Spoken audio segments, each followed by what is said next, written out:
नमस्कार। आज हम हिंदी भाषा की 7वीं कक्षा की पाठ्य पुस्तक ज्ञान सागर के पाठ 17 काकी का अध्ययन करेंगे।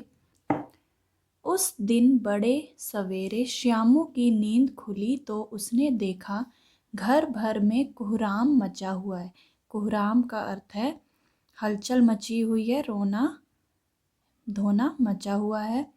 उसकी माँ नीचे से ऊपर एक कपड़ा ओढ़े हुए कंबल पर भूमि शयन कर रही है और घर के सब लोग उसे घेर कर बड़े करुण स्वर में विलाप कर रहे हैं, अर्थात रो रहे हैं।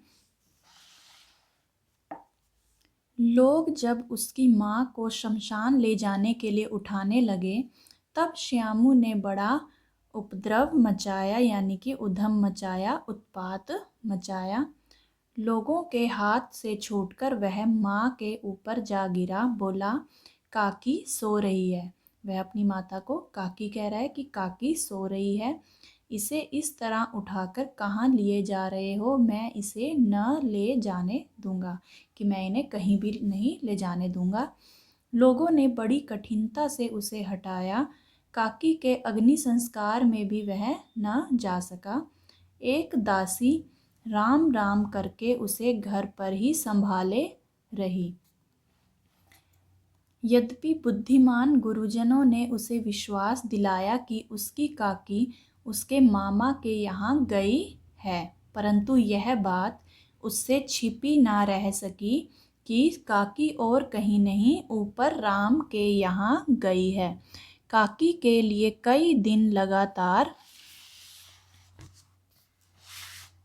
रोते रोते उसका रुदन तो धीरे धीरे शांत हो गया। रुदन का अर्थ है रोना या विलाप करना, कि उसका रोना तो धीरे धीरे शांत हो गया, परंतु शोक शांत ना हो सका।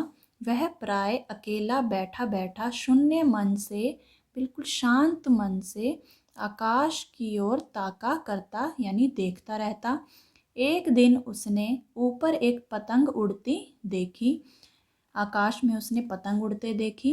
ना जाने क्या सोचकर उसका हृदय एकदम खिल उठा। उसका जो हृदय है, उसका मन जो है, एकदम से खुशी से खिल उठा। पिता के पास जाकर बोला, काका मुझे एक पतंग मंगा दो, अभी मंगा दो। पत्नी की मृत्यु के बाद से विश्वेश्वर जो है वो श्यामू के पिताजी का नाम है, बहुत अनमने से रहते थे। मतलब जब से उनकी पत्नी की मृत्यु हुई है तब से वह बहुत ही उदास रहते थे। अच्छा मंगा दूंगा कहकर वे उदास भाव से और कहीं चले गए। श्यामू पतंग के लिए बहुत उत्कंठित था, यानी कि बहुत ही ललायित था। उसे इच्छा हो रही थी कि बस मुझे अभी मिल जाए पतंग। वह अपनी इच्छा किसी तरह ना रोक सका। एक जगह खूंटी पर विश्वेश्वर का कोट टंगा था। इधर उधर देखकर उसके पास एक स्टूल सरकाकर रखा और ऊपर चढ़कर कोट की जेबें टटोली। एक चवन्नी पाकर वह तुरंत वहाँ से भाग गया। चवन्नी यानी कि 25 पैसे। सुखिया दासी का लड़का भोलू श्यामू का साथी था। श्यामू ने उसे चवन्नी देकर कहा, अपनी जीजी से कहकर गुपचुप एक पतंग और डोर मंगा दो। देखो खूब अकेले में लाना, कोई जान ना पाए।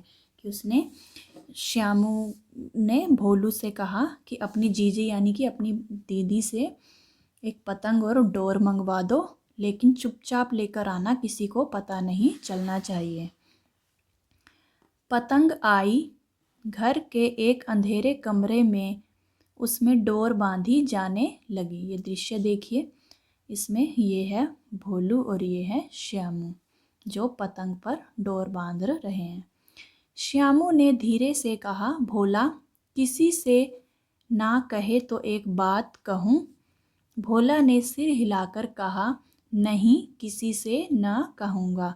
कि बताओ क्या बात है? मैं किसी से नहीं कहूँगा। श्यामू ने रहस्य खोला, मैं यह पतंग ऊपर राम के यहाँ भेजूँगा, इसे पकड़कर काकी नीचे उतरेगी। कि कितना बच्चे का जो मन है अपनी माता को वापस लाने के लिए परेशान था, ललायित था। इसलिए उसने बालक तो नादान था और उसने सोचा कि यदि मैं ये पतंग अपनी काकी के पास भेजूंगा तो वो आ जाएंगी। यही सोचकर उसने वह पतंग मंगवाई। श्यामू कहता है, मैं यह पतंग ऊपर राम के यहाँ भेजूंगा, इसे पकड़कर काकी नीचे उतरेगी। मैं लिखना नहीं जानता, नहीं तो इस पर उसका नाम लिख देता। भोला श्यामू से अधिक समझदार था। उसने कहा, बात तो बड़ी अच्छी सोची, परंतु एक कठिनाई है। यह डोर पतली है, इसे पकड़कर काकी उतर नहीं सकती। इसके टूट जाने का डर है। पतंग में मोटी रस्सी हो तो सब ठीक हो जाए। श्यामू गंभीर हो गया। मतलब यह बात लाख रुपए की सुझाई गई कि वह थोड़ी देर रुककर सोचने लगा कि बात तो बिल्कुल सही है, परंतु कठिनाई यह थी कि मोटी रस्सी कैसे मंगाई जाए। पास में दाम है नहीं और घर के जो आदमी उसकी काकी को बिना दया माया के जला आए हैं, वे उसे इस काम के लिए कुछ देंगे नहीं कि मेरे पास तो पैसे नहीं हैं और कोई मुझे पैसे देगा भी नहीं। उस दिन श्यामू को चिंता के मारे बड़ी रात तक नींद नहीं आई। पहले दिन की ही तरकीब से दूसरे दिन फिर उसने पिता के कोट से 1 रुपया निकाला, ले जाकर भोला को दिया और बोला, देख भोला, किसी को मालूम ना होने पाए, अच्छी अच्छी 2 रस्सियाँ मंगा दे, एक रस्सी छोटी पड़ेगी। जवाहिर भैया से मैं एक कागज़ पर काकी लिखवा लूँगा, नाम लिखा रहेगा तो पतंग ठीक उन्हीं के पास पहुँच जाएगी। 2 घंटे बाद प्रफुल्ल मन से श्यामू और भोला अंधेरे कमरे में बैठे हुए पतंग में रस्सी बांध रहे थे। यानी कि 2 घंटे बाद बहुत ही खुशी मन से, बहुत ही खुश थे वो दोनों अंधेरे कमरे में बैठकर पतंग में रस्सी बांध रहे थे। अकस्मात यानी कि अचानक, उग्र यानी भयानक रूप धारण किए हुए विश्वेश्वर शुभ कार्य में विघ्न की तरह वहां जा घुसे, यानी कि बाधा की तरह बाधा डाल दी उन्होंने उनके कार्य में। भोला और श्यामू को धमकाकर बोले, तुमने हमारे कोट से रुपया निकाला है। भोला एक ही डांट में मुखबिर हो गया, यानी कि जासूस बन गया, खबर देने वाला। कि भोला एक ही डांट में, मुखबिर का अर्थ है खबर देने वाला, अर्थात जासूस बन गया और बोला, श्यामू भैया ने रस्सी और पतंग मंगाने के लिए निकाला था। वह तो डर गया, जो भोला था वो डर गया और डर के मारे फिर उसने सारी बात बता दी। विश्वेश्वर ने श्यामू को 2 तमाचे जड़कर कहा, चोरी सीखकर जेल जाएगा। अच्छा, तुझे आज अच्छी तरह समझाता हूँ। कहकर फिर कई तमाचे जड़े और कान मलने के बाद पतंग फाड़ डाली। अब रस्सियों की ओर देखकर पूछा, ये किसने मंगाई? भोला ने कहा, इन्होंने मंगाई थी। कहते थे इससे पतंग तान कर काकी को राम के यहाँ से नीचे उतारेंगे। विश्वेश्वर हत बुद्धि होकर वहीं खड़े हो गए, यानी कि उनकी समझ में कुछ भी ना आया। जब जैसे ही उन्होंने यह सुना कि वह इस पतंग से अपनी काकी को राम के यहाँ से वापस लाने के लिए उन्होंने यह सब किया, तो वह बहुत ही हैरान हो गए और खड़े के खड़े ही रह गए। उन्होंने फटी हुई पतंग लेकर देखी, उस पर चिपके हुए कागज पर लिखा था काकी।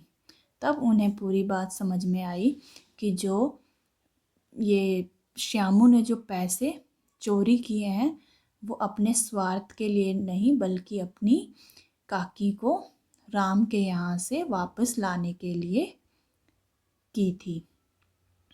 तो बच्चों, आशा करती हूँ आपको यह कहानी अच्छे से समझ में आ गई होगी। यह कहानी जो है दिल छू लेने वाली थी और बहुत ही इमोशनल करने वाली कहानी थी। आप भी एक बार अपनी पाठ्य पुस्तक में से इस कहानी को अच्छे से पढ़ लीजिएगा। तो मिलते हैं अगली वीडियो में, तब तक के लिए नमस्कार।